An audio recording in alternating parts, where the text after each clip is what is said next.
I remember at some point in my early 30s that I was quite possibly what the world referred to as, air quotes, a jack of all trades, master of none. It may have resonated with me in self reflective moments, but it didn't sit well with me, ever. It was only ever a backhanded compliment at best. I wanted to be the best at something in those moments when I cared more about ideals and less about practical ambition. Yet, in reality, I took great pride in being able to figure out the small stuff, the things no one else quite understood or cared to figure out or take responsibility for. Understanding how things work and why came fairly naturally to me. This is a long, humble brag. I know, I'm getting there. But it also provided me what I needed in life. But I still wanted to be great at something, known for something. I wanted to be the rock star in everything. Lots of life lessons around that one. Did you know you can make a career out of being good at figuring things out, knowing a little bit about a lot of things, being willing to do the small jobs as passionately as the big jobs for whatever gain? If you peek behind the veil of what makes the music industry run, you'll most likely see an archetype that looks like everything I've just described. Like our guest, Joelle May. Not to undervalue just how great a publicist Joelle was over a long period of time, but Joelle embodies the gifts of someone the business requires. Someone who doesn't come through the front door with entitlement, but with humility and a passion for music, to pair with the unending willingness to wear every hat necessary. Some people rise to greater roles and influence because the passion and perseverance stay in their veins while their responsibilities grow. It's a business full of entrepreneurial hearts. Joelle May is the GM of New Mortar Records, a multi-genre label formerly known as Sakamoto Music, and before that was the publicist plus so much else under the company name Maud May Productions, going back to 2007. Her company, her business.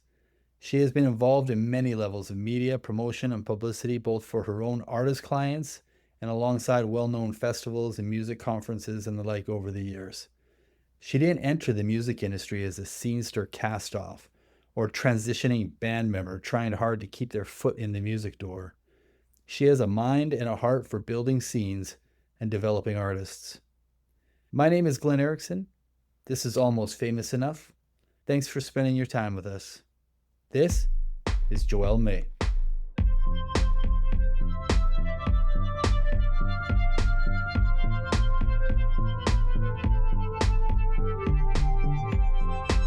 My friend Joelle, How's it going, Glenn? how are you? I'm good. How are you? I cannot complain whatsoever. It's nice to see you. Well, Boy, it's been a while. it's nice. I know it has been a while. It's been way too long. Yeah, Nice to see you too. I get these like wonderfully selfish, satisfying moments where I invite old friends to do a podcast with me, and then I get to see your face and talk again after a long time. And it's not in that forced environment where I think you and I especially probably saw each other at industry events more than we saw at more casual Yeah. circumstances. Yeah, so nothing. No yelling in loud rooms. Oh my goodness, talking in each other's ear as loud as absolutely possible. Yeah.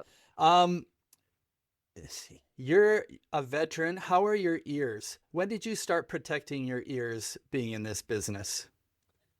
Oh man, you know what? I probably need to do a better job of protecting my ears. I tend to just still do the foam earplugs when I'm at shows and stuff like that. Or sometimes I forget them and then I'm like, oh, All together. Oh my goodness.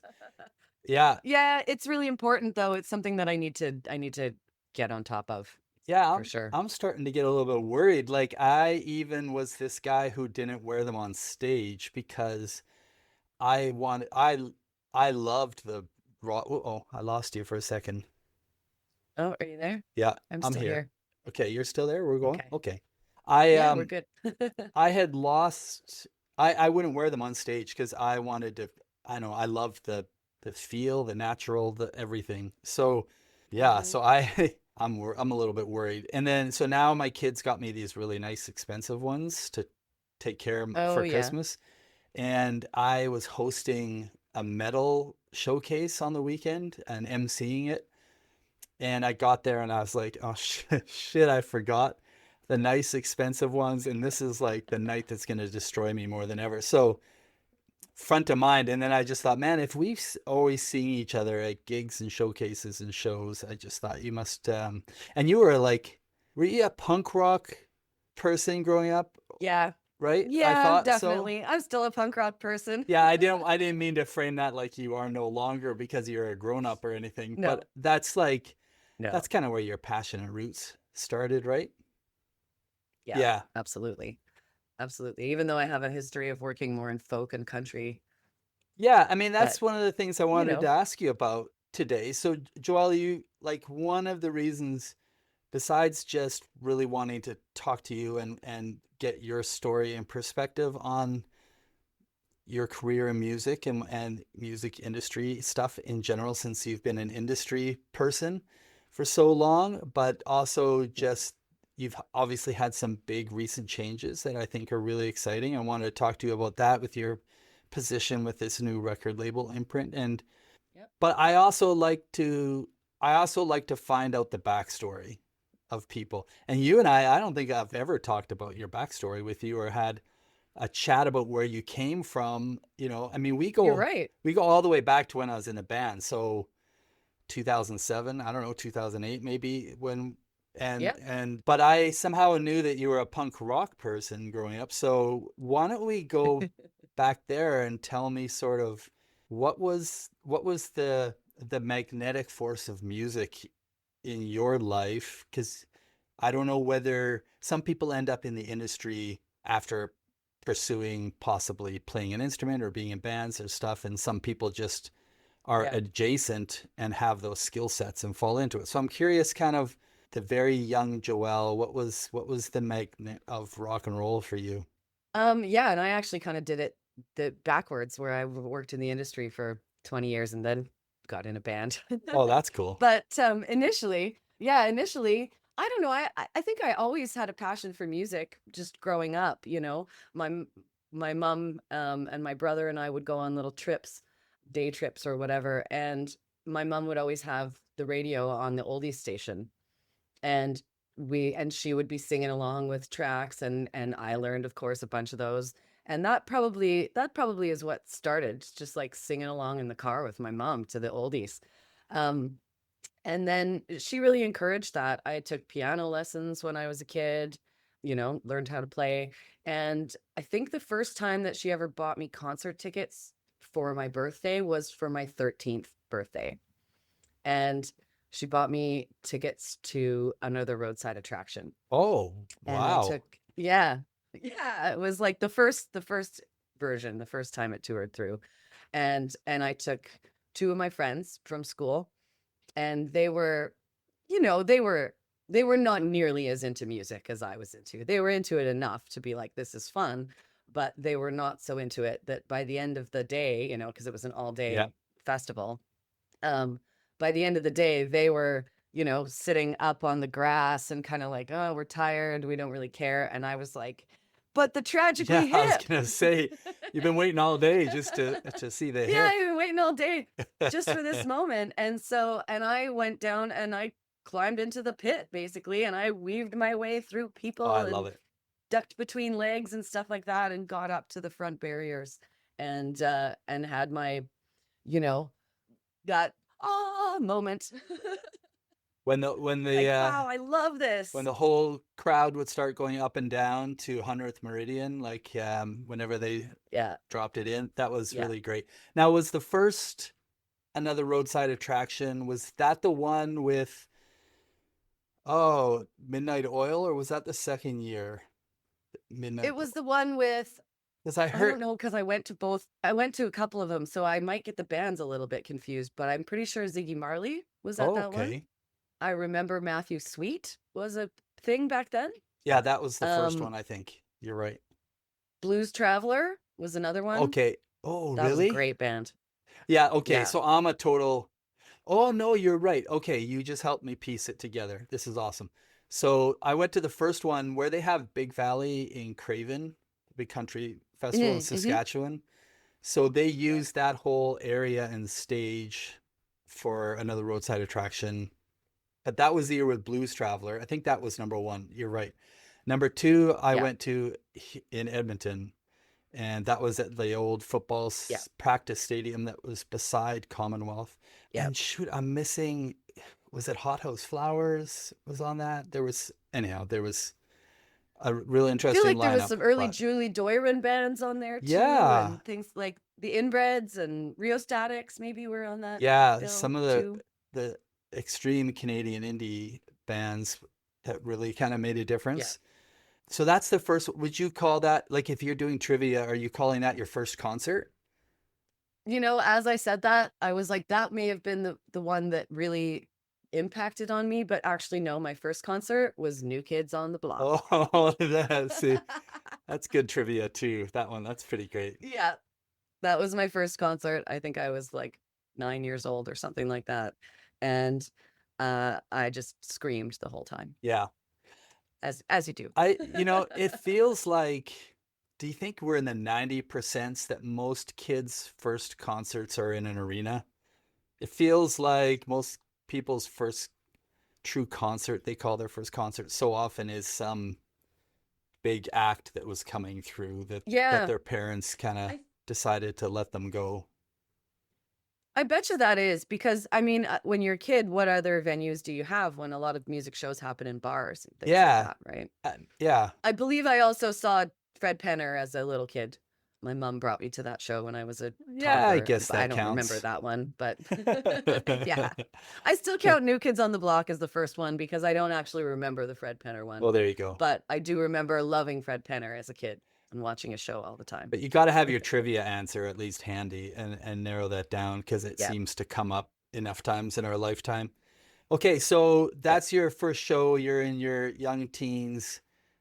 You're raging in a mosh pit. Yeah. That I'll just so I can frame this for people because I remember this really distinctly.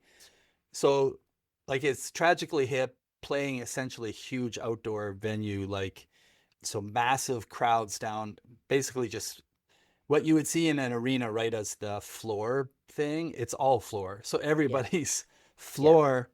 And I distinctly remember, so you're 13. I think I was like 20 or 21. So now we can do fast math on our age difference. But I distinctly remember the absolute flood coming from the beer garden as soon as they started playing and just pushing their way into what I already thought was a pretty full crowd near the front.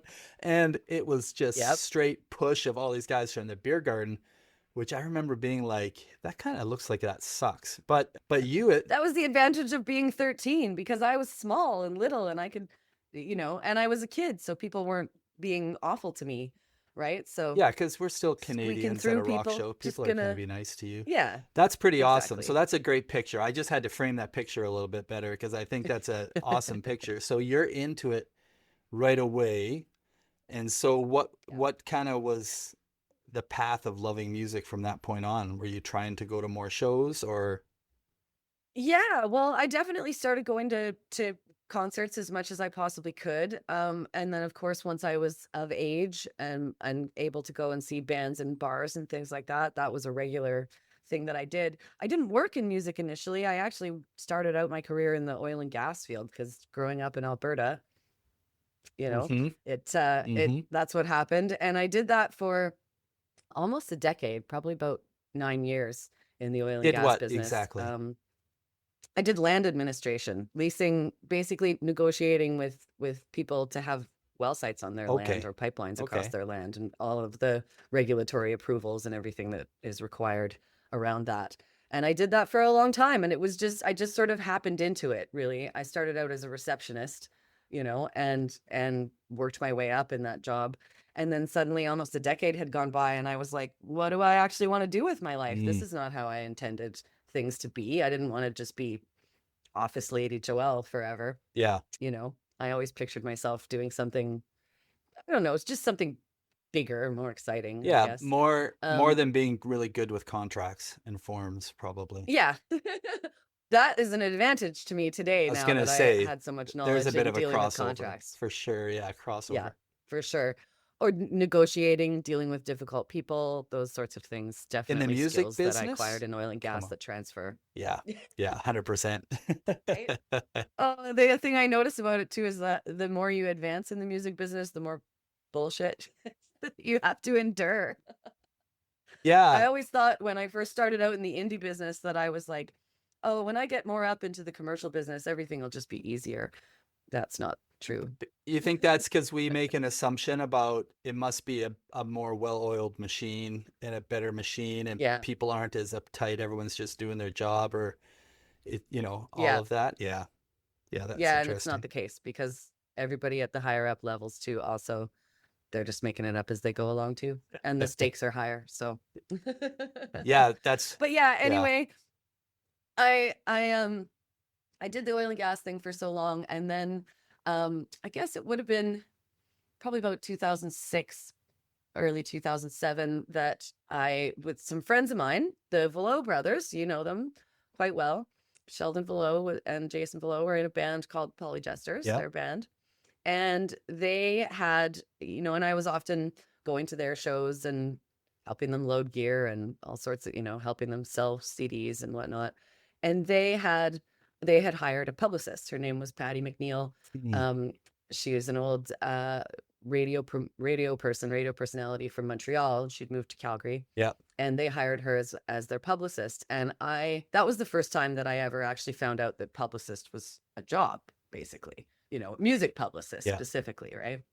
And when I heard about that, I thought, holy crap, that's what I want to do. I didn't even know that was something people could get paid for, but it was like I found my calling when Mm. I discovered that. And I was like, people would pay me to talk nicely about their music and get media coverage for it. Like, I can handle that, no problem.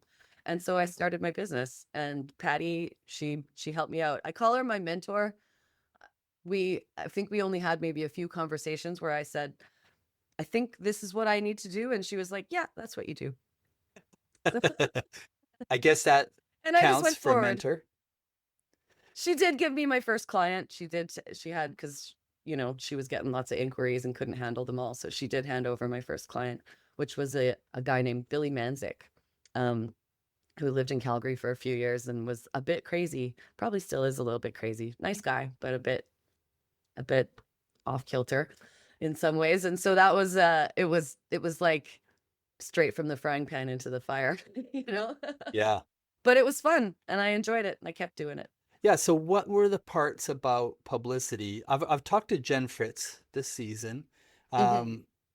And I've always had a real special place for the publicist. It was one of the first things I think I also learned how important it was really early with my own band, right? Of Ken Beatty was our publicist, and I realized in that time when, and everybody I think goes through this as an artist, you start to get exposed to like how are people getting these things actually done, and then you find out, oh, people have a team, for lack of a better term, Mm-hmm. because not everybody does everything when you're an indie. So you start putting together people who do different things, and it's usually just determined by who you can afford at first coming out of the gate. But I noticed, when I was debating agent, manager, and the legwork that someone like Ken could do for our band and just doing what we really needed, Yeah. that's first stage was the proper channels of exposure, and then you figure out yourself how to capitalize on them. But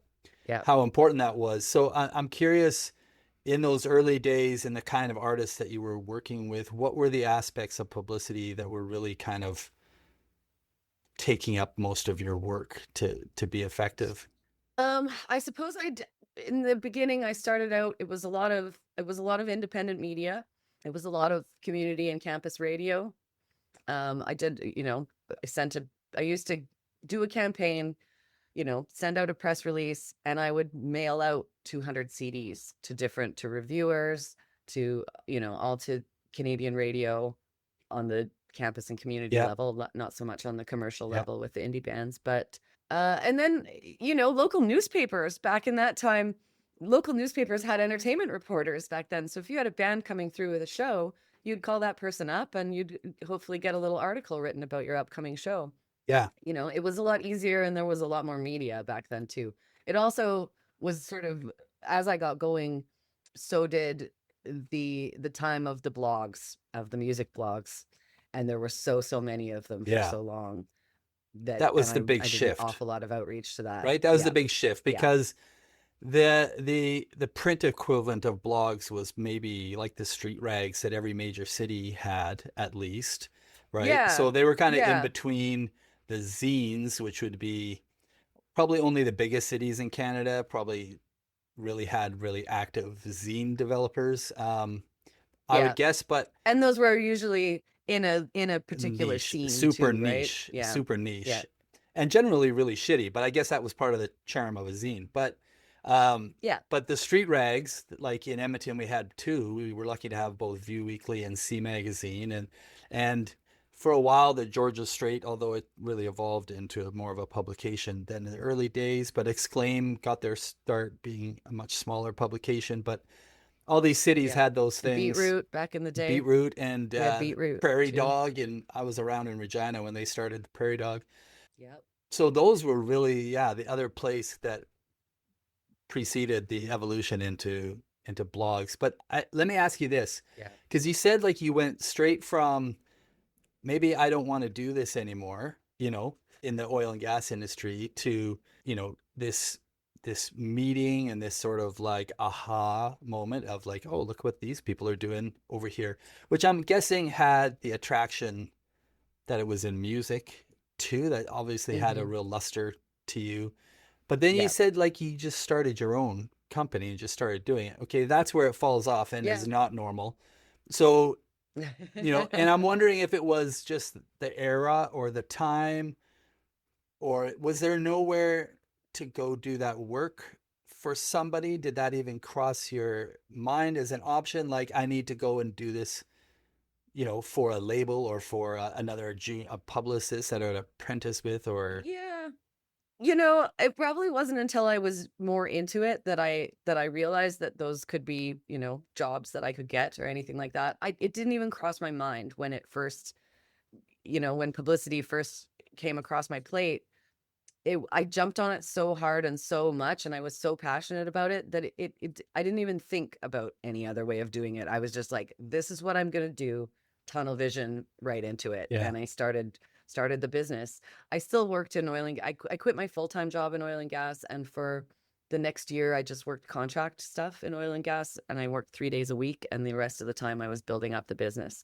And so yeah, so it was only just under a year that I continued doing that, and then I just went full force into Mod May Promotions in order to facilitate that, because yeah, it was crazy and a lot of people were like, "Wow, I can't believe you're doing this. You might be a little crazy. Why don't you just stick with making good money?" Well, I sold my house in Calgary and I moved into my camper van and I started touring around with bands and obviously reducing my living yeah, expenses drop the quite overhead. substantially. So I love Yeah, that. I exactly. love that, Joel, because like those are classic stories of artists, right? They make some big Yeah. sacrifice, they decide to go all in on something. And honestly, that one choice, despite how many artists are adding music to Spotify every day, that one choice I feel is still responsible for weeding out 75% of the people who want to chase music is, am I going to Yeah. go all in? Am I going to sell my house and live in my van instead for a while? But you hear that Yeah. from bands all the time. You don't hear that from somebody who pursued the your side of it. So I Yeah. think that's really cool. Plus, you're like following bands around, which is an interesting lifestyle for you to get exposed to and understand really quick, Yeah. which kind of partners up with another question that I was going to ask you about that, which is so when you're starting this whole thing out, I think you might have, I'm making a guess, but you can tell me if I'm wrong, but most of our perception of the music industry would be from a higher commercial level, right? Of what we see Yeah. the business look like. And yet when you come in, you're working with grassroots people who are just trying to make a name for themselves and to, level up Yeah. past that stage where all their shows are attended by their family and friends, and they're just trying to break that Yeah. cusp. So that's a shocking difference. Was there any, what were your, if you can recall, what were your ideas of what the industry was going to be that you'd be working with, or the artists and the experience, versus kind of what you learned really quickly from whoever you were working with? Well, I mean, I guess I always knew that there was that upper echelons of the music industry that I did always aim to become a part of, but more so from the perspective of I wanted to push my bands up to that level. I never really Yeah. thought about it so much in terms of myself. I figured I would just eventually get there when the right band caught on, sort of thing. Yeah. And really at the time, we probably more looked at just like the other touring bands that were having more success, and we looked up to them and went, oh man, wish we could get to the point of, you know, insert band name, the Weaker Thans or something like that, Yeah. right? And, but going around and playing all these little 100-person rooms, gas money gigs sort of thing. And you get enough pay to get you to get enough The gas to get next you to one. the next Yeah. gig. Yeah, and I mean, it was also back in the time when there were small venues across the country and you could tour to them. That it's much harder to string Absolutely. that together today. And we're probably at the bottom of the curve right now of having live music venues on the smaller side, on the grassroots side, available. I'm sure it's going to come back though, because these things always happen in cycles. So I think they do. yeah. I mean, that's a great point to make, by the way, which I'm, I love that you had that perspective. Because I have this conversation with people sometimes about the state of music or what the future is. And not just people like in the industry, like when people know that I've been involved in music for so long, you get asked questions, right? Um, Hmm. and I remember some people just saying, "Oh, this is completely dead here or dead there," and like there's nowhere to play in Vancouver, or they make some assumptions. And I guess one of the things I always remember studying music, and this is more from maybe the band side of things, but maybe it relates to the venues, which is a lot of the great movements or growth spurts of like the indie spirit came out of places where there was nothing.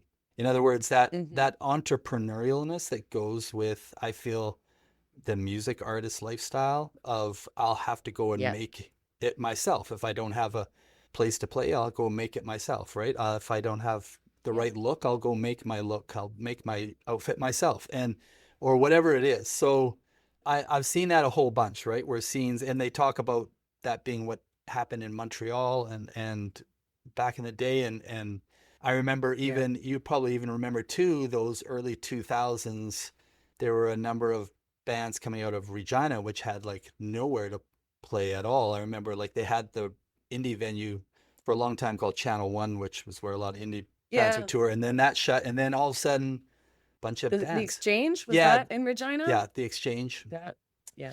But I'm wondering, like, so that happens with bands being scrappy, but for venues to pop up, for us to get these kind of small market local places to play requires like somebody on the business side to believe in it.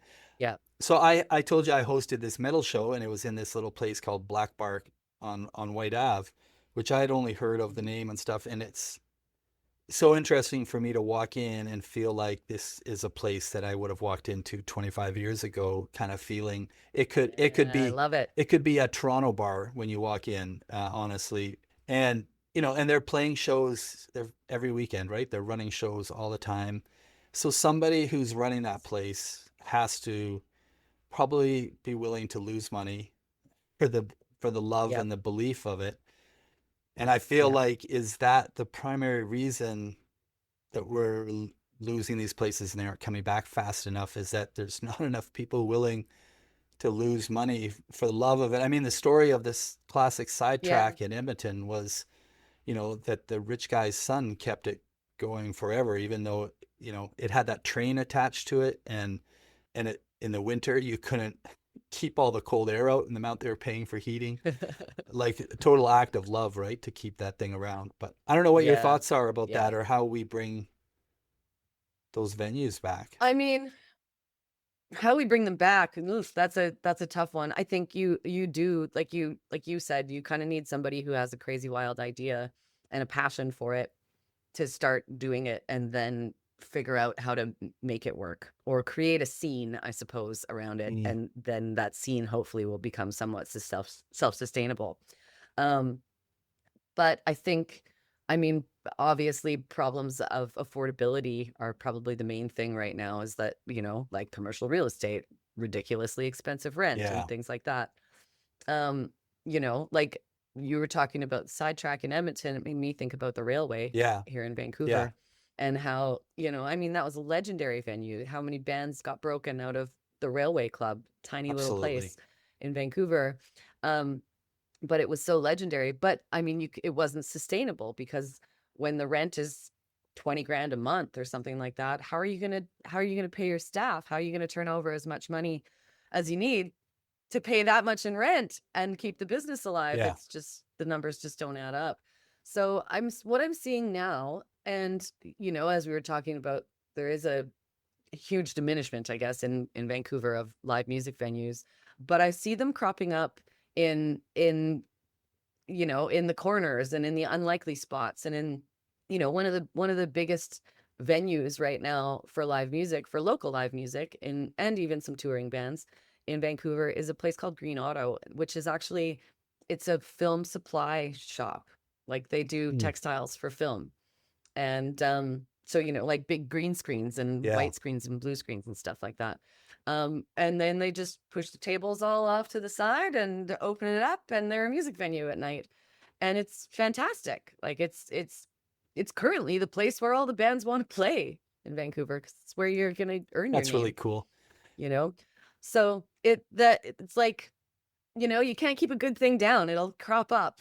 Well, that I firmly believe, and I think that's a great point. I also think that, because I was right before you talked about this place in Vancouver, I was thinking it almost seems like the trend needs to be, because brick and mortar is the problem. Like you said, commercial real estate, and it's not just music. I mean, I grew up in a very religious background in the churches, and like my dad was a preacher, so I'm well aware of even the quote unquote business side of church.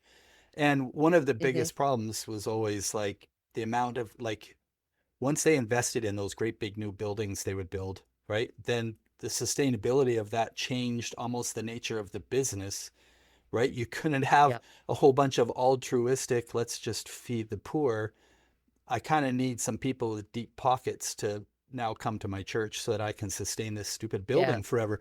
And really, to be a live music venue, it's the same thing. You have to probably have a really great restaurant, maybe, is one of the models, right? That people would come to Hmm. all through the week when I'm not playing live music.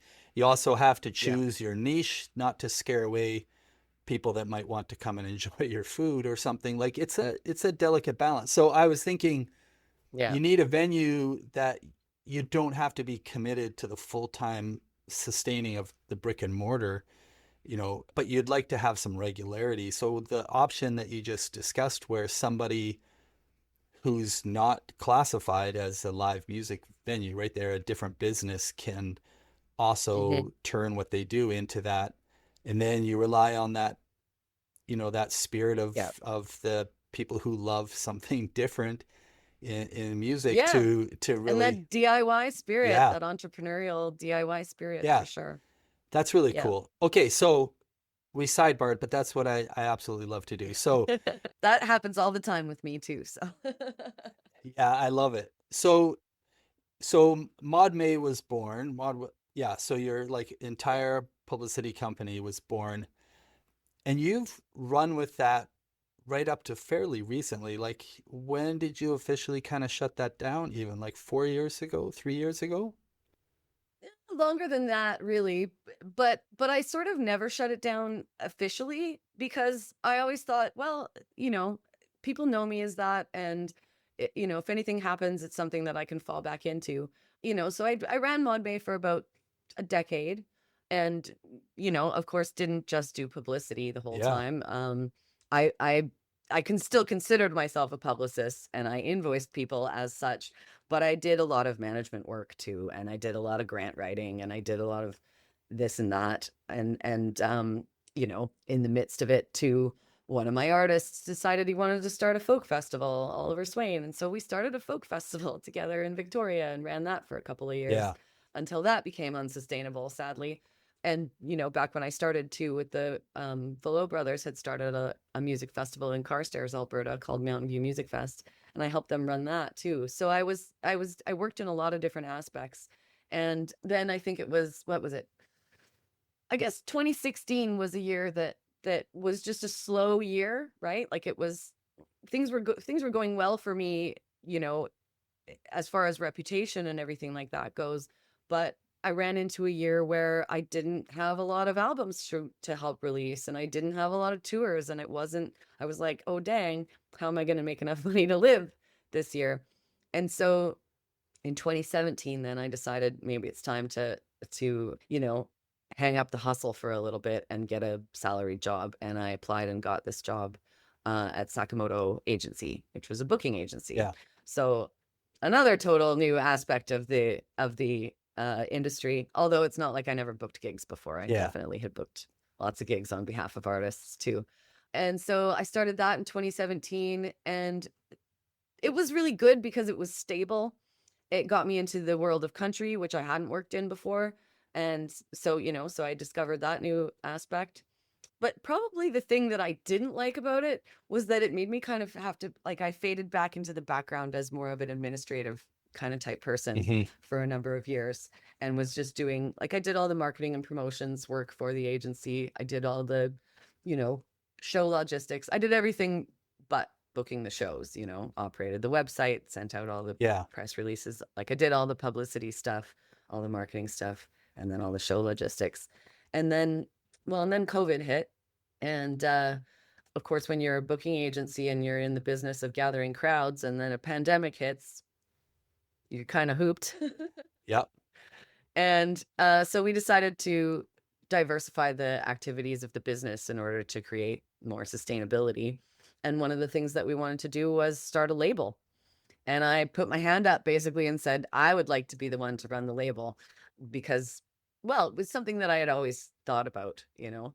I guess to take it back to when I was a publicist for a second, there was a period of time where I was renting office space as a publicist, and I was sharing it with my friend Megan Scott, who was living in Vancouver for a few years. She's the executive director of Music Nova Scotia now. And yeah, she's awesome. She was doing grant writing and whatnot. And so we were working together in this office. And one day we went into the conference room and we thought, let's think about this, because we both were talking about starting a label and could this work? And we sat in the conference room and we wrote on the whiteboard and we did all of this planning and everything. And then at the end of it, we went, yeah, we can't do this. We don't have any money.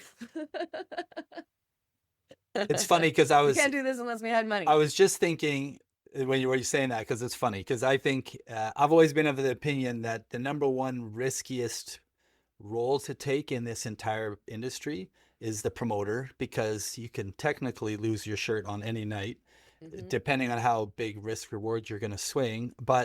And then the number two is the label, which most models are just built not to make money for a very long time. So very risky. So I'm not surprised that's what you arrived at the end of that conversation. Yeah, it was where we arrived, but it never left my head, you know, like I was like, oh, I still want to do that. I want to be the label. I want to run a label or work at a label or something like that. Right. Yeah. So when the opportunity came up with Sakamoto, that's why I was like, heck yeah. Yeah. Pick me. I'll do that. I'll run that. I knew enough to know what I didn't know, basically, which made it a lot easier to do that job, to figure it out. Yeah. Because I'd been working in enough aspects of the industry that I understood the processes. There was just a bunch of processes I hadn't actually done. Yeah. You know, that's a great way to put it about processes, because you really can break it down, right? As to like which processes are which that make this machine go. Yeah, absolutely. Absolutely. And so, so it was a learning curve for sure, but it was a challenge I was more than willing to take on, because it was definitely what I wanted to do. So, and now it's been almost 4 years. Yeah. But then this year, of course, the label was basically sold to new owners, and we rebranded and relaunched it under a new name, Yeah.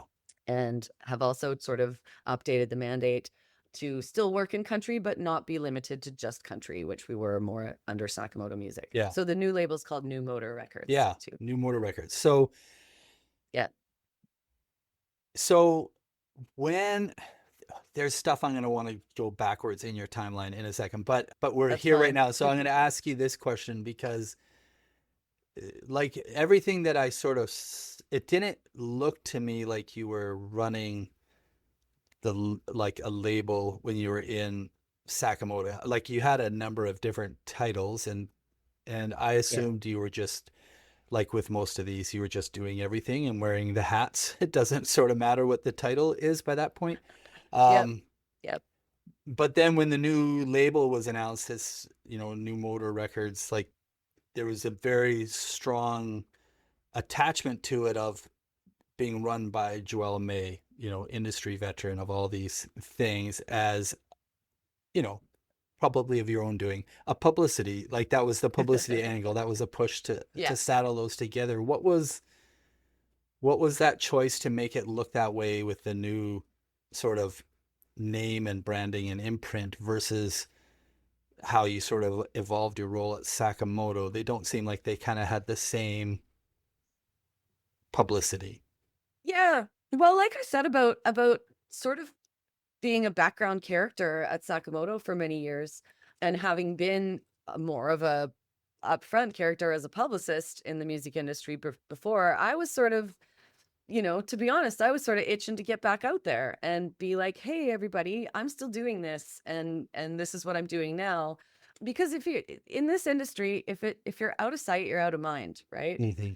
And it's easy to forget about, because there's so much coming at you all the time from so many different angles, that it's easy to forget somebody that existed or whatever. And I did so much work previous, working with Breakout West, working with Folk Alliance, working with a bajillion indie bands, working with Barney Bentall, Project Wild, all sorts of different things. I knew so many people, and I was well ingrained in the industry when I started at Sakamoto, but then it was like I spent years not talking to any of those people because what I was doing wasn't relevant to what they were doing. So I didn't have a Yeah. reason really. And I wasn't going to the same industry events and whatnot anymore. So I felt like I'd kind of exited the greater scene, I guess, for a little while. So in relaunching the brand, I mean, there's also the other aspect of it is just me running it. So it's not like we had a whole staff to showcase. True. You know, It's true. it was just me, but it was my opportunity to get back out there as Joelle and be like, this is what I'm doing, and it's been great actually, because I mean, I've had people like yourself who I've known for many years, but we haven't crossed paths in a long time, who then reach out and go, oh yeah, I remember you. I remember Joelle. We had fun together. Let's, tell me what you're up to right now. So I'm hoping that it helps open doors for the label and for the artists that Yeah, we work with. that makes a lot of sense. And to be Yeah. clear, Joelle was never forgotten, but just Thank you. just more coming across the desk, if you want to put it that way. Do you know what I mean? Like we all end up with Yeah. some version of blinders, and you're right. Like we can know each other as long as we've known each other, but unless somebody pushes that across in front of my blinders, Yeah. then there's not a lot to sort of trigger all of that. But well, I use the word trigger, and it just made me think like, but but when it happens, you trigger memories. So this is random for where we are in our conversation, but I one of my biggest memories with you, by the way, was I'm pretty sure it was Juno's 2016 in Calgary, and Mhm. you forced me, and by forced I mean you just told me I'm not allowed to go to, because there's like 5, 6, 7 showcases happening all at the same time every night, right? Mhm. Around the city, but you were like, you have to come to me, and it was like a basement stage in a wine bar, Petunia, and that was the introduction to Petunia and the Vipers, and you Oh said, yeah. and you were like, you have to come see this, none of the other ones. I can't remember. I sort of had remembered your words that was like, none of the other ones matter, no offense, but trust me, something like that. Yeah. And so I was there watching Petunia and the Vipers with you, and I remember being blown away, and I was like, Yeah. where did these guys come from? And it was one of those pure moments, right, where I've been in the industry long enough to know they didn't come from nowhere. These guys have probably been doing this. Well, they looked pretty, some of those guys looked a lot older than me and pretty ragged. They've been doing it a long time. But all of a sudden Yeah. that mix, you know, and I figured out later it was mostly Petunia's thing, but Yeah. it was incredible. That was a great show. That was a He's fun so memory. talented. That was a very fun memory. That was a fun Junos year too. There was a lot of great Absolutely. showcase hopping that year.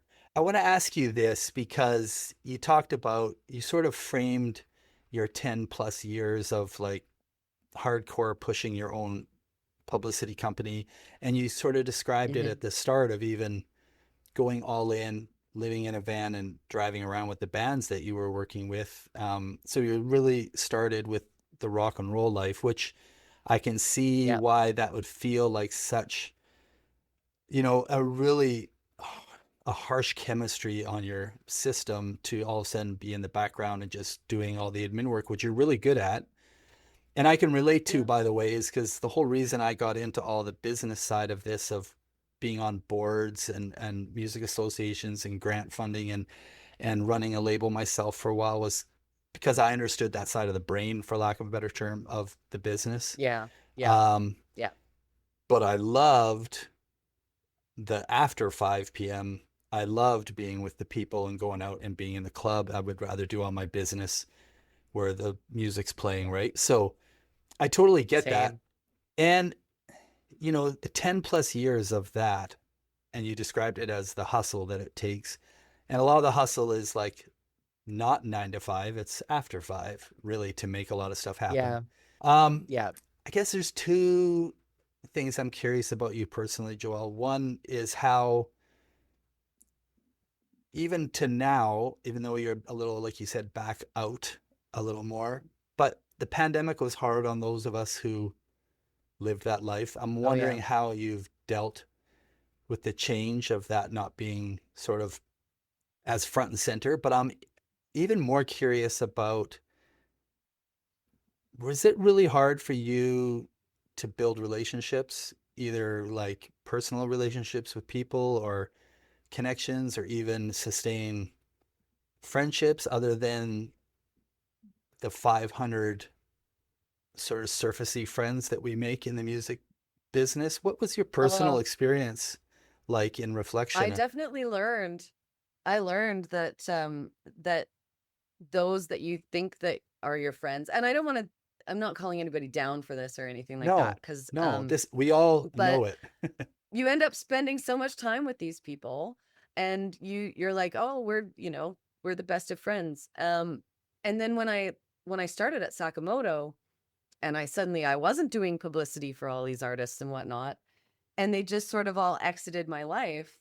I was like, oh, Yeah, they're not actually my friends so much. It was more a friendship of convenience, and nothing against those people. And I'm sure that if I called them up and said, hey, let's go for beer, they would probably be like, yeah, let's do that.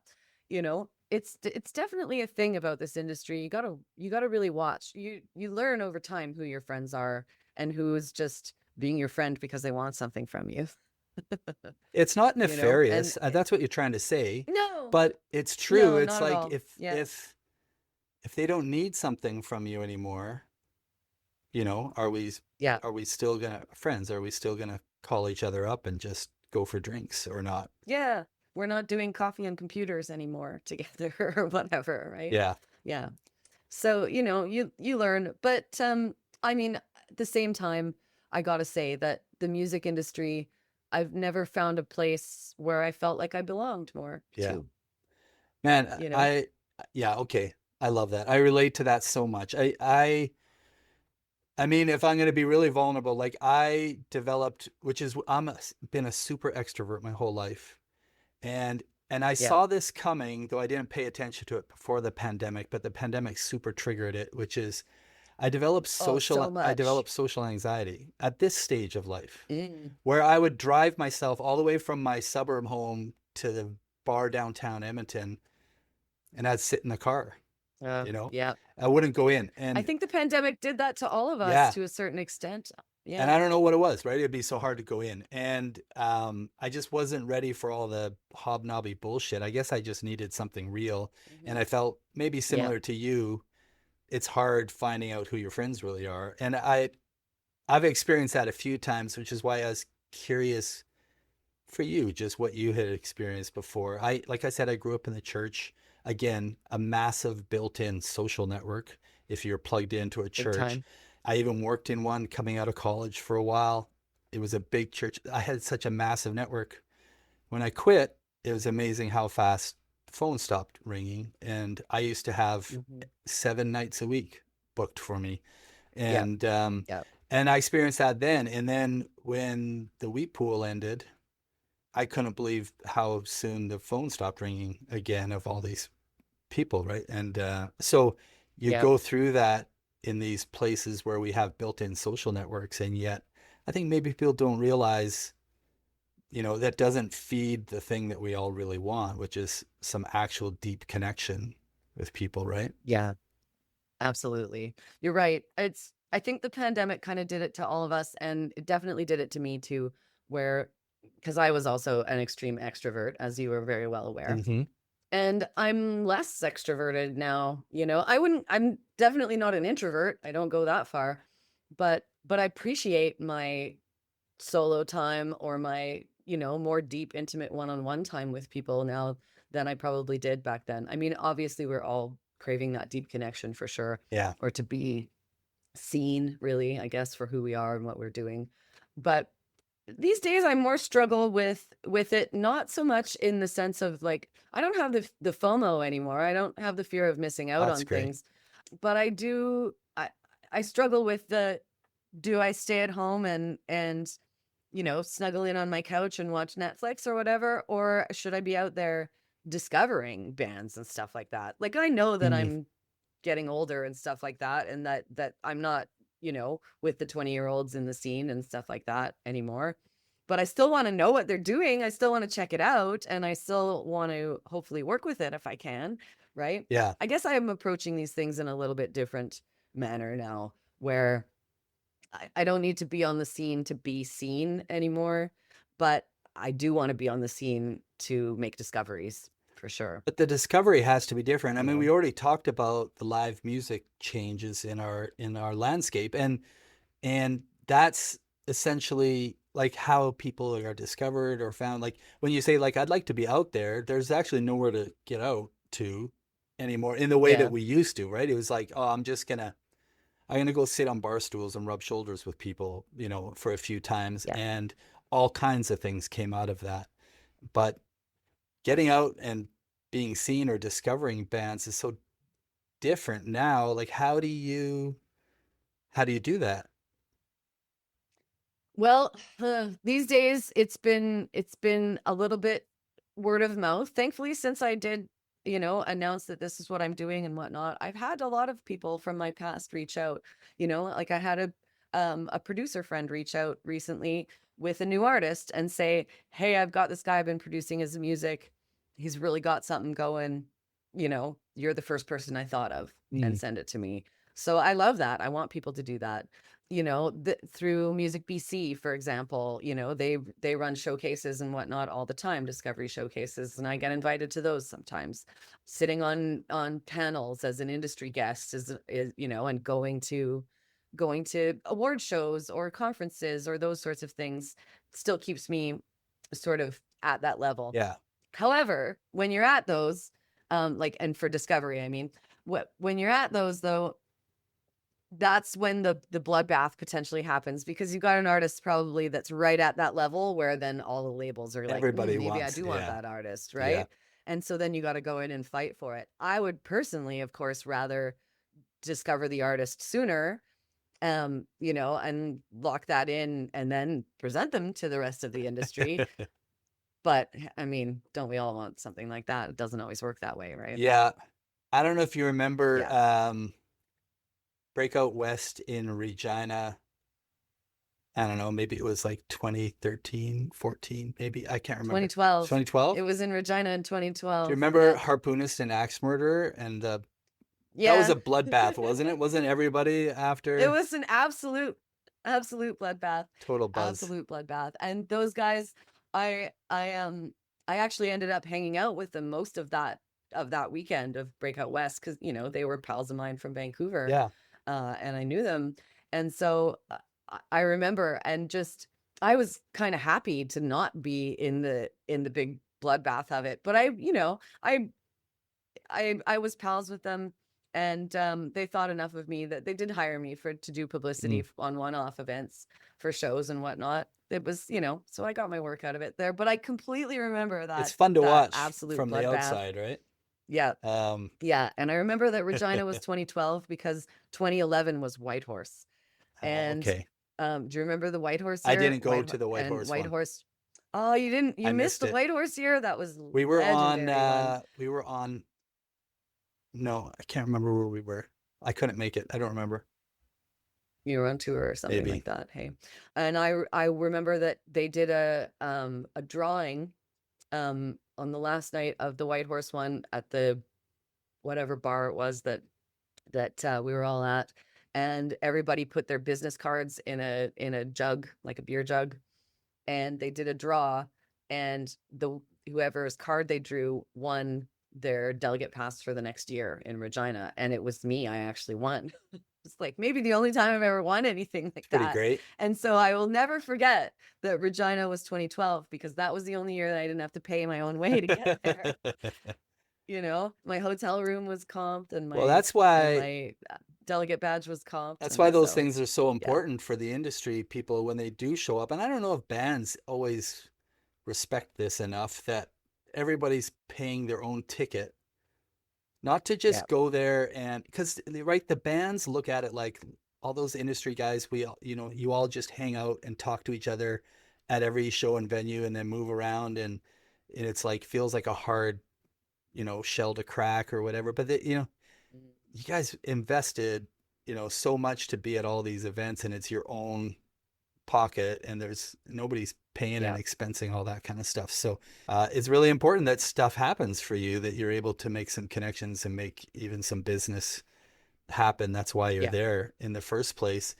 You had talked earlier, Joelle, about you know when you were deciding, like, okay, I'm gonna run a label, and some of the processes are different, right?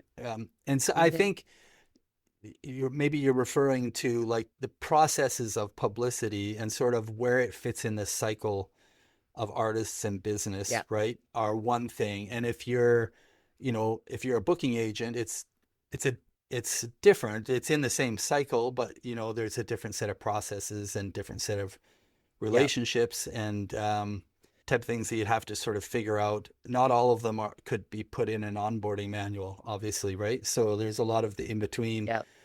I'm wondering what the processes that you thought were there for running a label were that you thought you might not be familiar with. Well, I guess just going through all the proper distribution channels, Mm. working with indies, you know, I think I talked about this in maybe the interview that I did with B13 too. There's nobody teaches you how to do this, No, right? Like there's no here's how to release music it's 101 an apprenticeship for industry. artists, That's or it.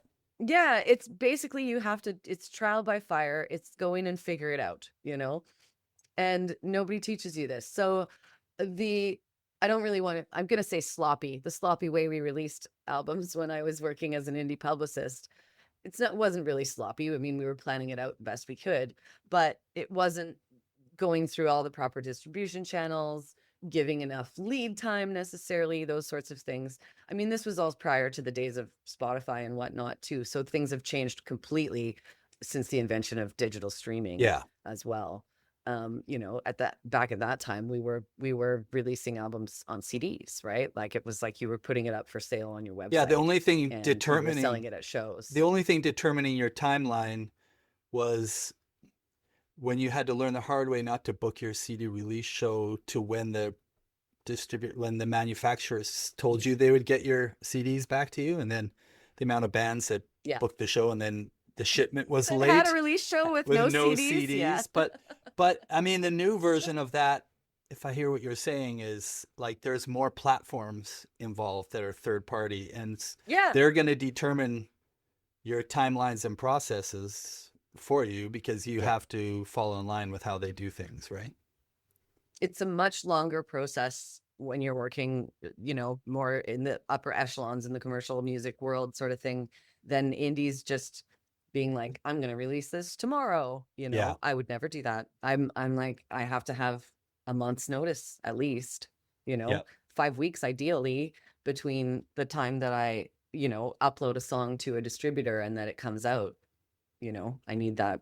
I need that amount of time, at least 5 weeks in between, in order for me to have time to get all of my pitching processes done and get everything set up and, you know, start a pre-save campaign, do all the things that you got to do Yeah. now, right? Yeah. Yeah. Well, I mean, Yeah. because making music, the marketing of the music is the real business of music, Mm-hmm. right? The Yes. making of Yeah. music is not the business anymore. And it's the marketing of music. And that requires time and planning and a lot of research and understanding. Yeah. And again, And that's what often doesn't happen in the indie world, right? That's what not at all. often I mean, doesn't actually happen. There's the old saying of you spend 20 grand to make an album and then $200 promoting it. And that's why it doesn't work. yeah, well, 100%. And I remember how revolutionary it was in the days of, I remember being on juries with AFA, with Alberta Foundation for the Arts, and they had a really, especially through the 2000s, the first couple of decades, like very good amount of funding, I felt, as far as like what was accessible to bands. And when the shift came to even be with Factor and the AFA to essentially, if you qualified for a recording grant, they auto qualified you for a marketing grant as well. And they were doing Yeah. that before I felt a lot of artists really understood why, which is exactly what you said. Like it should Yeah. be the reverse. You kind of have to spend 5 to 10x over what you spent on the product in any Yeah. version of marketing out there. But yeah, Yeah. all that marketing and all that stuff is all so platform dependent. Um, Yeah. now, Yeah. has that has that always been an easy thing for you to figure out? Is that part of why you've been really good at this? Figuring it out. Yeah. I mean, I don't know if I'm really good at this, but decent at it, I guess. Yeah. Still waiting for that big number one hit, but I'm sure it's coming. But no, I think that it's definitely it's it's gotten easier actually, all these tools to get your stuff out there further, you know? It's there's a lot of onus on how do you promote things and everything like that, but um ultimately, you know, not considering the massive amounts of competition that we have these days and probably more competition than ever, actually getting your music out in front of people is easier than ever. Yeah. You know, like it is. It's easier than ever for sure. You can make it available just like that. Getting attention for it, getting, the proper marketing stuff, that's harder, but that's always been hard, right? Like that's always it's often, I mean, I have decent relationships with the DSP reps and whatnot. So, when I put something out, generally it will get considered for playlisting and whatnot on DSPs. But that doesn't mean that it always happens, right? Like it's not a guarantee Yeah. there.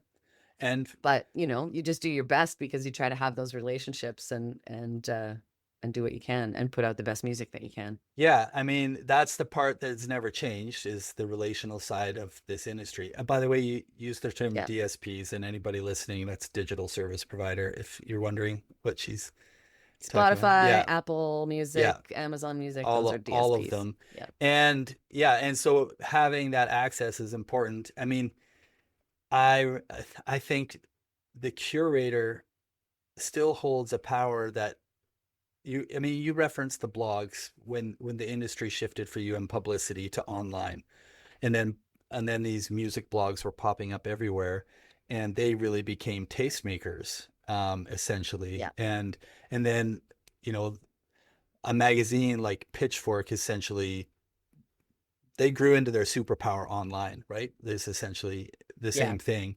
And but it's And some of them didn't, and like some Taste didn't. didn't, Yeah. right? Like, But yeah. it's tastemakers and curators, and the reason why DJs, when they had a say over music, had some real power and sway over scenes and their geography and their region that they were in. Yeah. And there's just been different versions all along.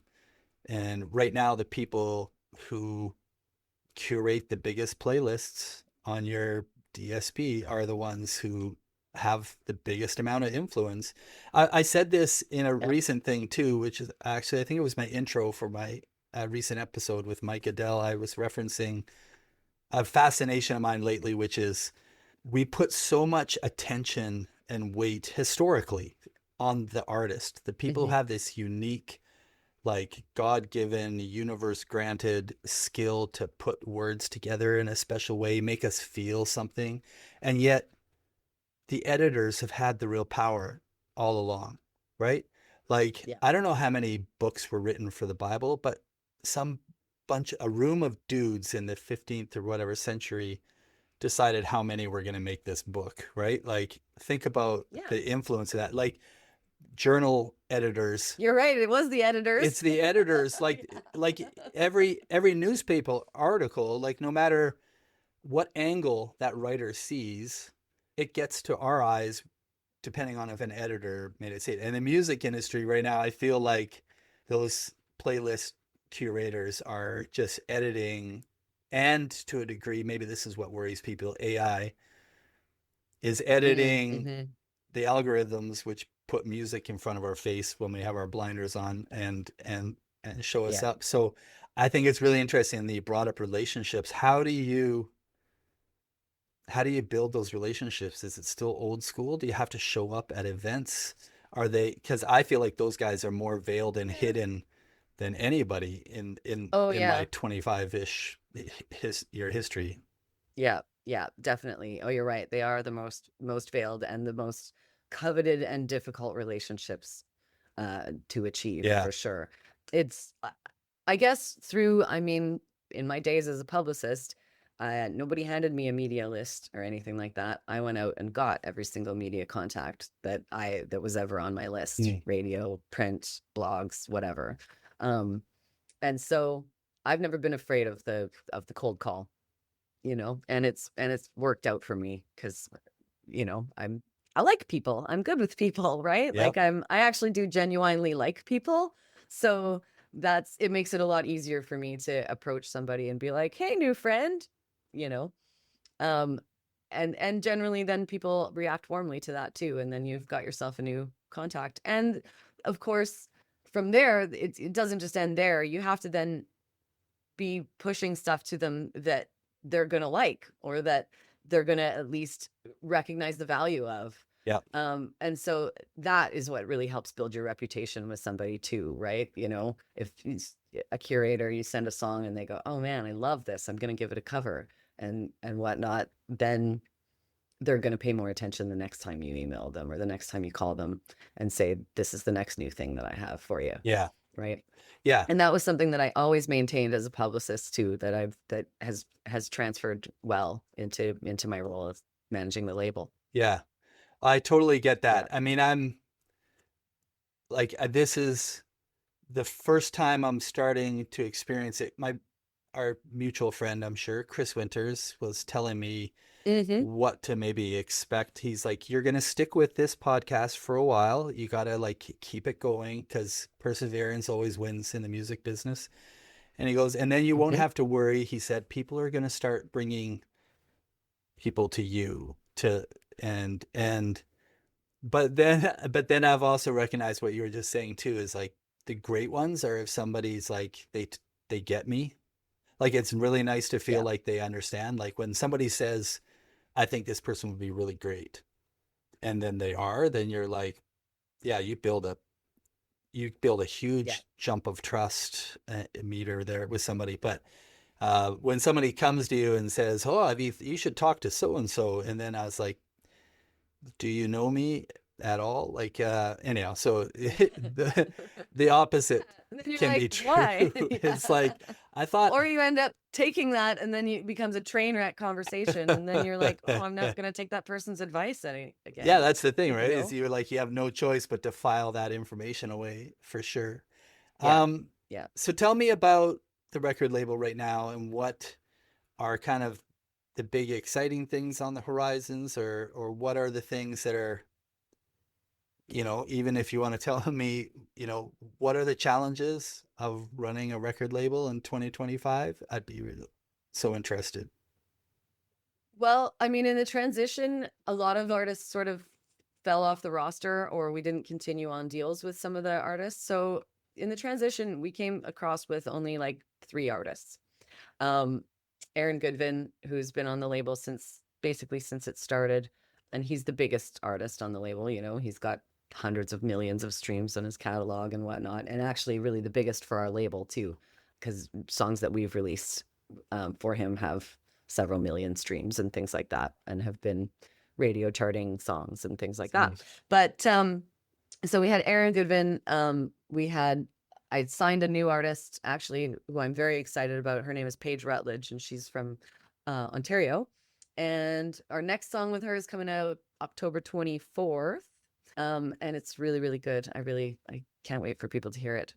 She's a country artist though, as well, more in the pop country kind of realm, I would say. And then I also released this album just in September from Meredith Moon. And Meredith Moon, it's a folk album, basically, folk Americana kind of stuff. And Meredith is actually the daughter of the late great Gordon Lightfoot. And so, her musical chops, she comes by it very, Yeah, very naturally. And yeah, that's and she's cool. incredibly talented, really, really great. I mean, um, I don't, she doesn't love necessarily the Gordon Lightfoot references. I Yeah, mean, that's got to it's be fine. hard. That's her dad.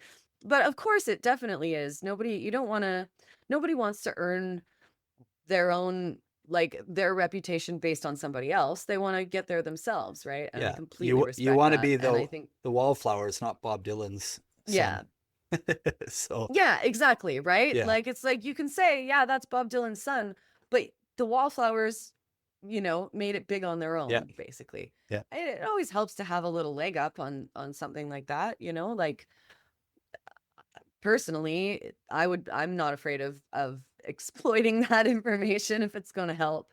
But I wouldn't, artistically put that up in front of yeah, anybody and say, hey, you have to compare them, or she's only big because of this or anything, because Meredith absolutely has her own 2 legs to stand on, and does so easily. yeah. I actually just received word this morning from my publicist that that CBCQ is going to do an interview with Oh, her. that's awesome. And that was Yeah, kind of a pinnacle moment for sure, right? Like, I mean, is there in a higher Canada? meteor source No, in Canada?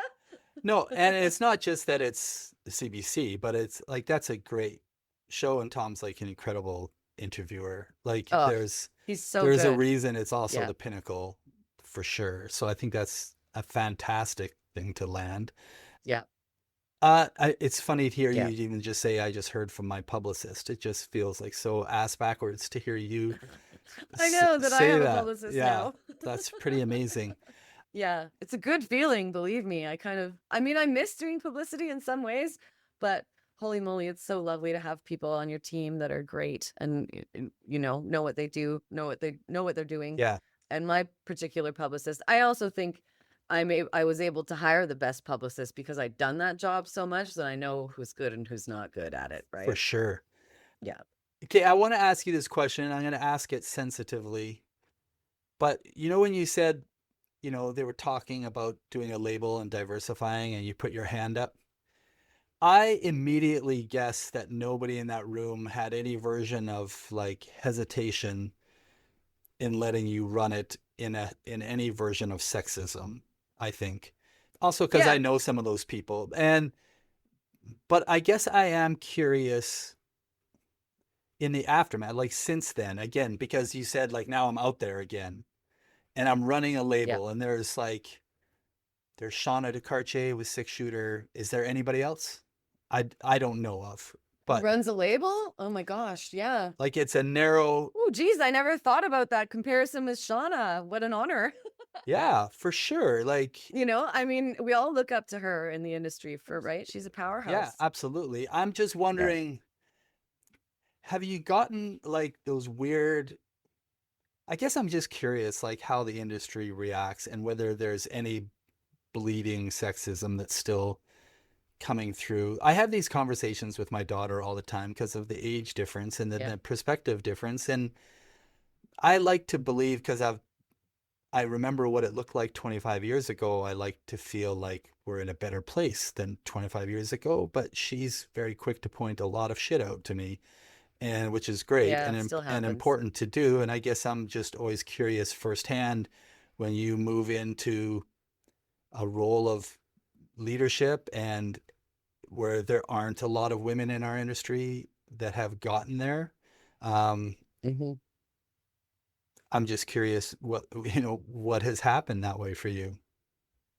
I mean, I think I've been pretty lucky overall, that I have experienced very little misogyny and things like that, or um, you know, harassment or anything like that. I've been really lucky that the quote unquote old white men that helped me in my career early on and whatnot were really supportive and really not making judgments based on my gender or anything like that. However, that said, it's definitely still exists in this industry, and I still do have to deal with it from time to time. Certain people, maybe some of the old boys club kind of types. There's one particular, industry mucky muck whom I won't name, but every time I meet them, they introduce themselves to me. And I'm like, yeah, I've met you like 10 times. Oh Like, my God. Oh man. like, and people will be like, oh yeah, he doesn't respect women very much or whatever. So I'm like, okay, he just doesn't remember me because I am nobody to him. Yeah. That's fine, like that's fine and dandy, whatever. The worst I think is when I get it from other women, Mm, to be honest with you. mm, And that happens from time to time, where women sometimes, and I think that this is probably a lot more common, that those women who did make it up that ladder somewhat had to do so by acting like a man, mm. you know? And I mean, it's a touchy subject, I guess. It's Yeah. hard to say, anything without possibly maybe offending somebody or pissing somebody off. Yeah. It's a small world, I But know. I do think that that still happens in this industry, and there are overwhelmingly more women who support other women in this industry and help build us up and whatnot. We have a great organization in Canada called Women in Music, Mm. Women in Music Canada, the chapter, and it's been fantastic to have that around. It was needed for a long time, and now it's finally here and it exists, and I've taken advantage Mm. of a lot of their resources for sure. I did a leadership course with them 2 years ago, I think, and was among their first graduating class of this leadership course that they started to offer. Um, but yeah, it still happens. The odd person that you come across will I find that in my case, it's that I get treated more like a secretary or administrator than the person who's in charge. Mm. Um, we do have a group of investors, who are the owners of my label, right? And people seem to think that oh, if they call them, they'll get what they want or whatnot. But those guys, the partners, they don't work in the music industry, and they know that I do, and so they'll go back and say, "You got to talk to Joelle. She's the one who's in charge of that."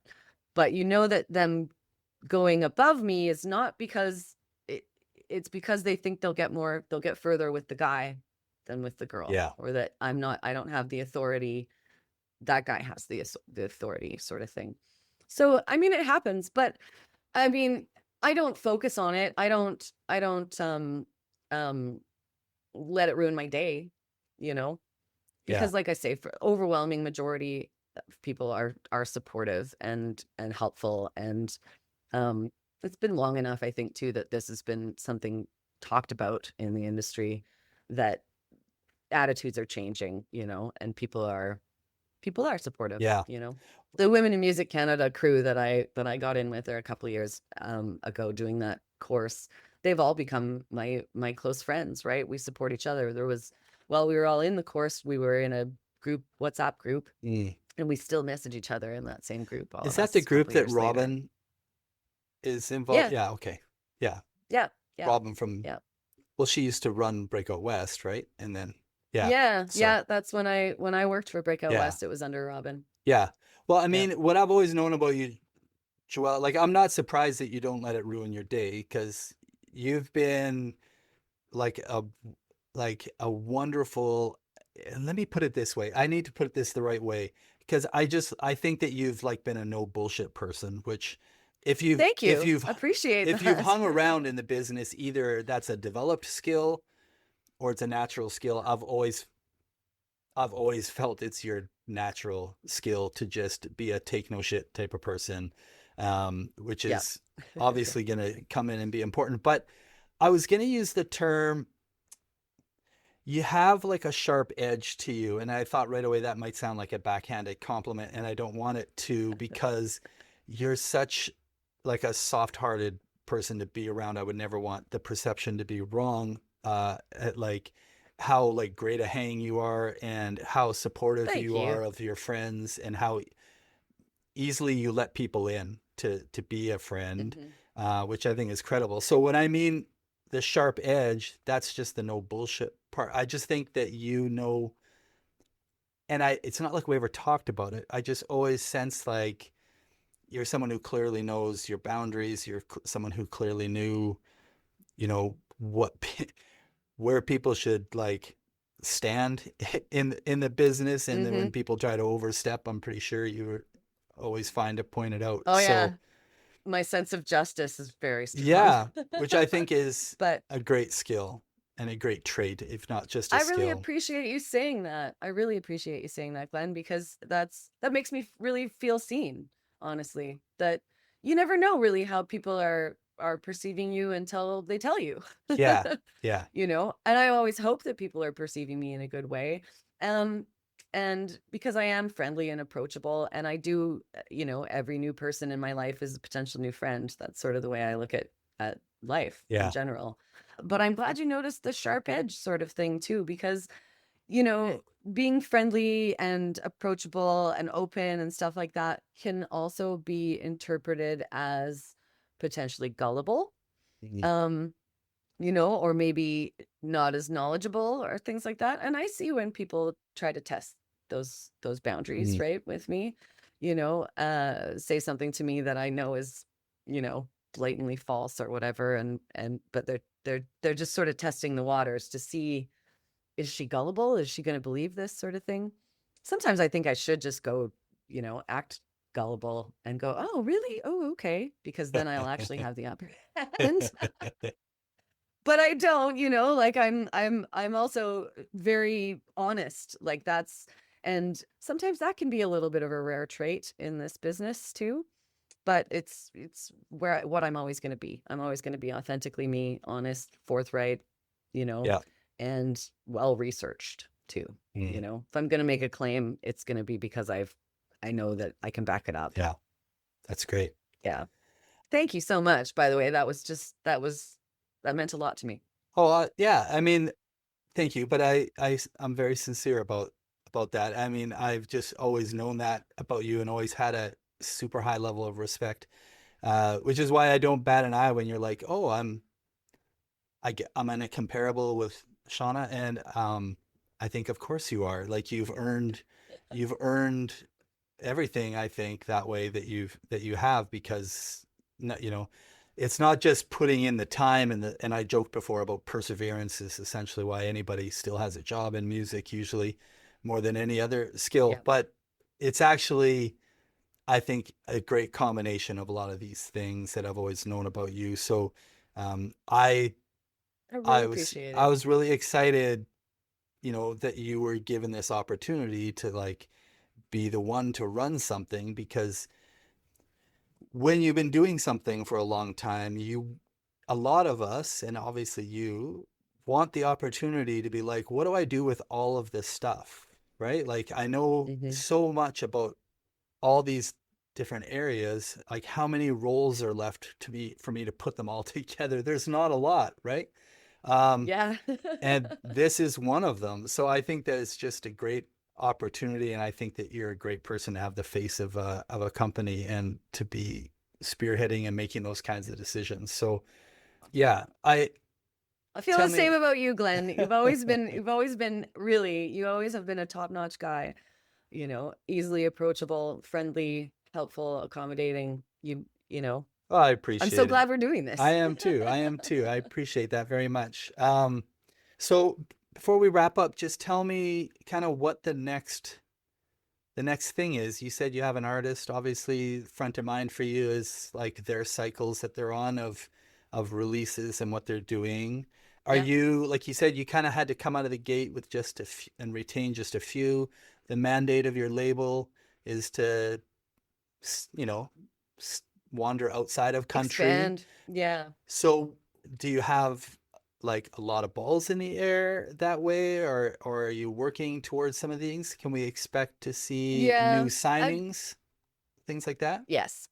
Okay. Yeah, absolutely. That's sort of the job of this fall is to get everything sorted out for the next 2 years of what we're going to be working on and what we're going to be releasing. The hardest part of all of this, like I got the job of, releasing and marketing albums, no problem. I know how to do that, right?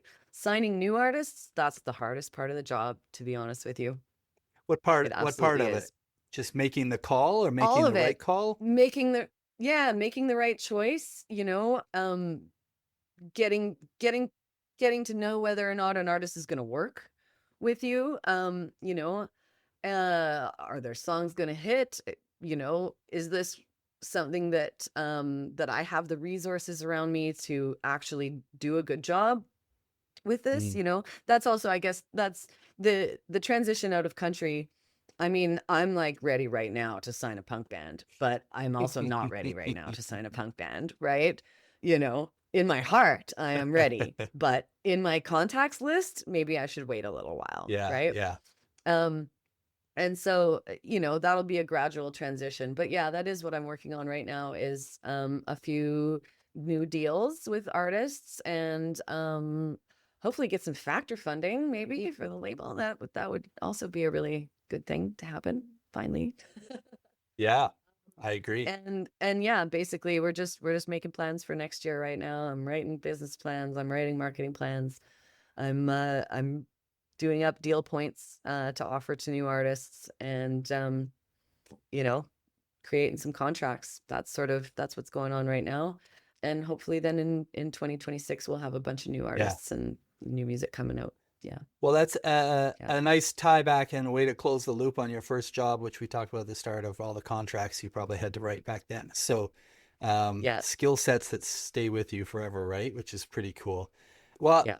I just want to say, like, I really appreciate you. I've said that in a couple different ways, but I just want to make sure I say it Same. personally and The just, feeling is mutual. yeah, the ease and the warmth of a conversation with you has always been my favorite. And with no extra smoke being blown up the ass, I mean it, that you were always somebody I Right? looked to. I'm like, oh, I'm going to be at a conference. I'm probably going to look for Joelle. So it's Yeah. pretty great. Same. And I'll be honest, like, I am feeling the need that like you, I have to start maybe getting myself out there to make to make this thing take off. I'm learning. I'm committed to learning how to do this thing well first, and then I have to be Hmm. committed to figuring out how you actually promote a podcast, which is not the same as promoting a music career, Not the I've learned. same. So Yeah. I've got some things to learn, but I was going to be at Breakout West this year, and then I had to back out of that. Oh, you But weren't I there? wasn't. I was going to be there, but Okay. I'm thinking of ways I'm gonna start getting out into these places, maybe where you're gonna be, and we'll maybe rub shoulders before you know Yeah. it. It'd be great. Yeah. I wanted to be at Breakout West this year too, and I wasn't. But more, I needed to work more on this. I was like, just bring me in as a panelist, please. That was didn't my get brought pitch. in as a I panelist. pitched them Yeah, about yeah. I was going to do like a keynote thing where I interview people similar to how I do the podcast and create some content. And we were working on it, but I couldn't commit. They were open. They were open to it. Yeah. They're great. They're great people. So Next year. Oh yeah, they absolutely Yeah. are. Now Michael Dawson is in charge of it. They're, Yeah. you know, it's a great, talk about great person the to be in Regina, that role. the Regina bands that took off. Michael Dawson. Right? Yeah. There So you go. shout out Yep. Library Voices. Yep. So Shout out Library Voices. Still listen to some of their music great too songs. from time to time. Okay, well, thank you so much for taking the They're all time great. with me, Joelle. I really appreciate you, it Glenn. and getting to know more of your story and your sort of passion and your pursuits. And I look forward to seeing you as soon as we can at something live and in person. I can't wait. I Awesome. hope so. I look forward to it too. Thank you so much, Okay, Glenn. thank I had you. a great time. Great chatting with Okay. you. Hey, I'm Alexi. Stick around for Post Fame with me and my dad. Okay, and we're going. Okay, believing that the mics are working. We didn't test. Yep. We'll believe. We have faith. We can believe. Well, that's yeah. Yep. Okay, how are you? I'm good. How are you?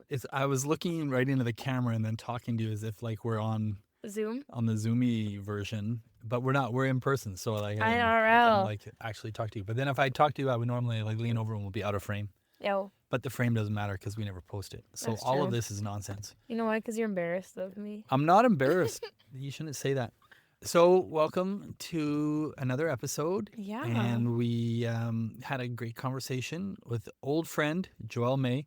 I continue to do a run of maybe what do you think the number might be? Like 70% old friends I was gonna say. so far.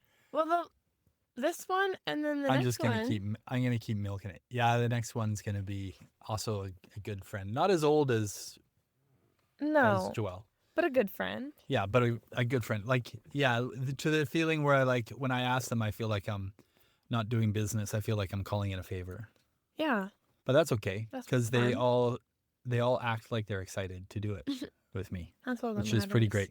Yeah. So also, I don't know if you knew this, but another podcast that I listen to a lot and enjoy did a spin-off now where the main guy goes and drives around a car with his best friend and then just has someone in the back seat and they like just talk. Oh, But they decided to get their license as like Uber Eats drivers. that was really funny. And so they're taking orders and delivering them while they're talking. Oh my um, goodness. What do you think But the then I rating was is? like, I'm like, because we're doing this in the car. I don't know if Yeah. everybody realizes we've been like for 3 or 4 weeks now doing our post fame from the car in the garage. It's not running. No. But here we are. And then I thought, what if we like got out and just got out and Started about? Uber Eats. Well, I didn't think about the Uber Eats part, but but prior to knowing that they were doing this podcast with the Uber Eats, You were like, oh, what if we drove? I was like, what if we got in the car and drove around? And then I knew that they were doing this thing called Mom's Car, but I didn't know the premise. And then I listened to one today. I was like, oh crap. That's really funny. Yeah, it is kind of funny. I wouldn't drive.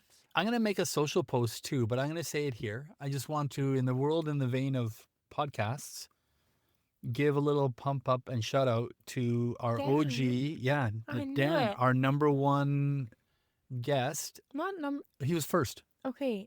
Sorry. He was first in order. Dude. Yeah, well, he's first in order. Our first. Yeah. So he started a podcast and he's doing it like monthly. So it's like he said, I'm doing quality over quantity.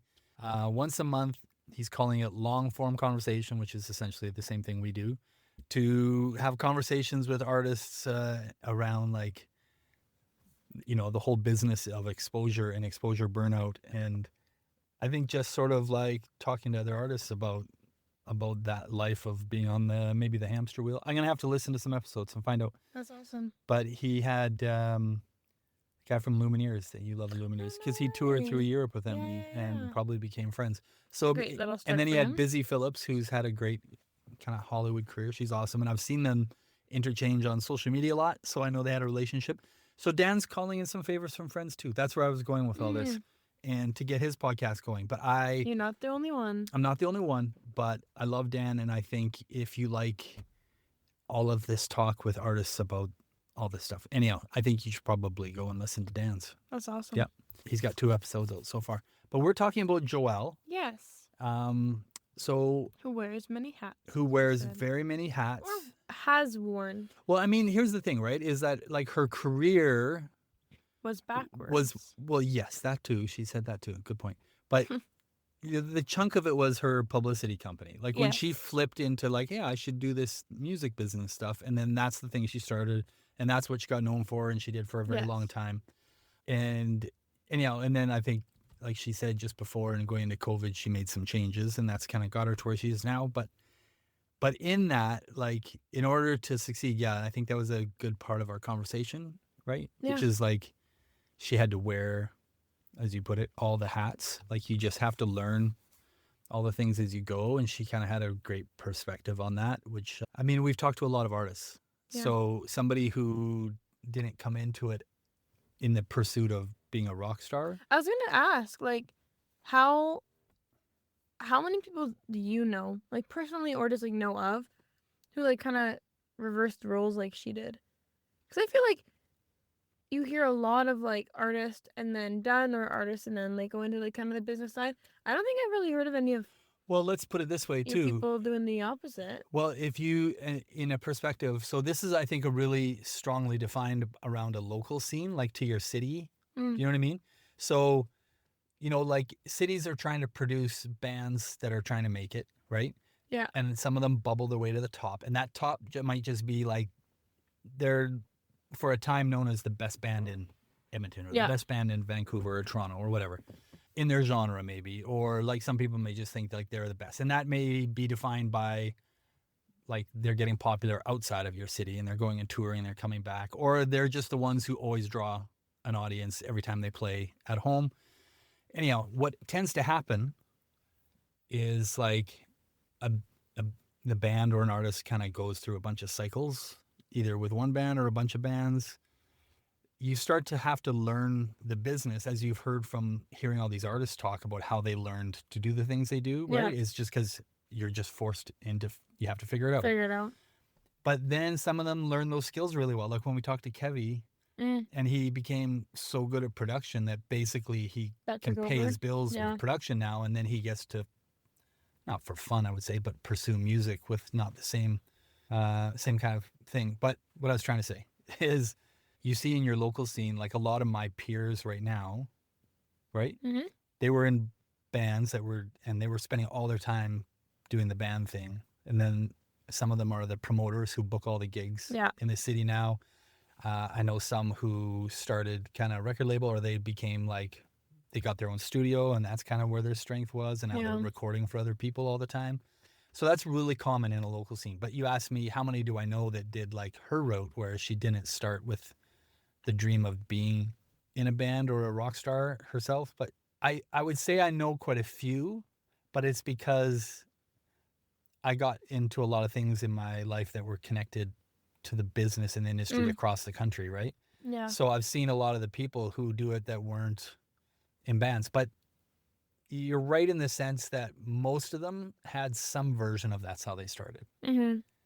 Like purely, I didn't start this with the dream to be a rock star. You know what I mean? Mm-hmm. I didn't come into this playing guitar. Very few. Very, Yeah. very, very few. You're right. Probably. So, It's interesting. but there's some who got into it just out of business. So like when we talked to Kevy and I think Hotel Mira, they were referencing their record label in Vancouver, 604 Records, that whole bigger company that is that label and some other things, which I think, I almost feel like I need to fact check myself, but were a part of some like early Nickelback success maybe. And they like that label got started by a lawyer. Oh. And I think he was involved in music law and all that kind of stuff. Yeah. But I think he just had business sense. He had music industry sense. I think he formed it with a team. But again, he wasn't a musician. He just started a record label. So, I think his name is Jonathan Simkin. Anyhow, what were your thoughts about the conversation? I thought it was good. It was just like, I mean, you can tell you're old friends. Like, it just flowed very naturally. Yeah. Yeah, I don't know. I just like thought that her like timeline was unique. and like interesting. And I like that it sounds like she kind of has fallen into unexpectedly like a very comfortable place. You know what I mean? Like where she is now and like what she's doing. It's like she might have not expected that that's where she would have ended up, but she feels like she like it sounds like she's like feels like it's a good fit and she like enjoys what Yeah. she's doing. That's And I feel like accurate. that's I don't know, like a lot of people you've had on and like a lot of people you talk to, like they're even if they're content, they're like, oh, but here's like, you know, kind of things I would change or here's where I want to be. But she seems like just good and like sturdy and stable and like I think that's really Yeah. also like a special thing.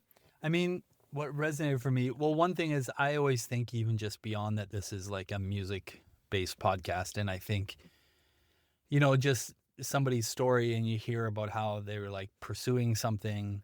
It's just like, I don't know if everybody recognizes when they're your age, not just your age, but you know what I mean? Because it happens at different timing for everybody. Mhm. But when you're younger and sort of looking out at the longer road of your life, I don't think you could ever realize how much life just happens. Mm-hmm. Like how many people's story is it just happens. Like for her, it was, I started doing admin at this oil and gas company. And then she just, obviously because she's good at wearing lots of hats and figuring things out, she found a way to move up in the company, right? And be more valuable and kind of do more important things. And so she stayed for quite a while. Mm-hmm.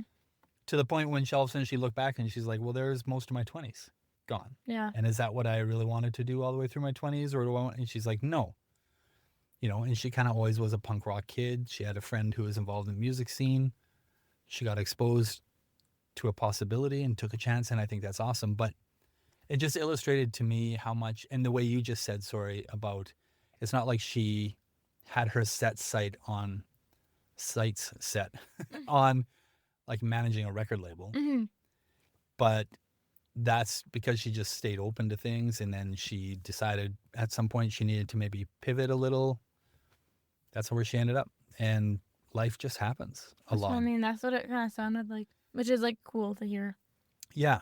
And it resonated with me, I was going to say, because like I've spent a good chunk of my life not just letting life happen, but like I use the metaphor all the time. Like I change lanes really early. Mm-hmm. I'm not making changes early. I change lanes early. In other words, I'm getting ready for what I think is next or what I would like to see come next. So I want to put myself in the right place for it. So I start doing that. And I've done that consciously for a long time, just because I sort of, I don't know, I just have. But I just think it's an interesting outcome in life. Mm-hmm. Yeah. Yeah, I think that's a good observation.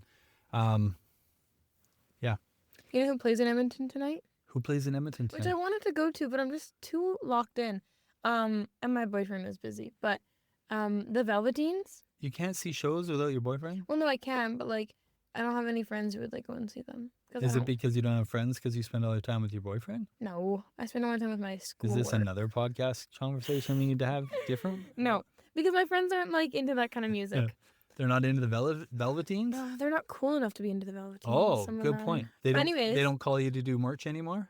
No, that ship has sailed. I told you I ran into them, right? Yes, Oh, yeah. I told you I served them At that Peter pic. Dream's show? No, yeah, they're playing in Edmonton tonight, and then yeah, I was like, that's awesome. That's too bad. I know. Could I have had hadn't Jillian even- Lake, another artist Oh. to check out. That was my connection to them. She's amazing.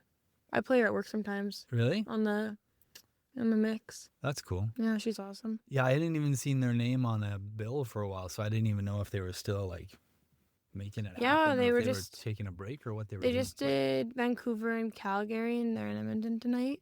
Oh, that's good. They're a party. Yeah, they're awesome. Although I have to admit, like Spencer's the only guy I kind of remember. That's fair. Well, But- he's kind of like, Oh, he's very present as a Yeah. frontman. And then for the most part, they were a trio. When you watched them last, were they just 4 or 3? I mean, Yeah, they I were. think so. Okay, Like when I did their shows. Yeah. yeah, that's cool. I know. Well, I'm sorry that you're missing that, but I feel the same way. I haven't even paid attention to who's coming through because I've had my nose to the grindstone. But Right? I would like to get out and see some shows soon. Okay. Yeah. That's cool. That's music. That's music. It's the way it is. Okay, well, thank you. Appreciate you. Good luck with the rest of your Papers and papers and things. school and stress. Yes. Okay. Okay, Thanks. bye. I love you. Bye. I love you.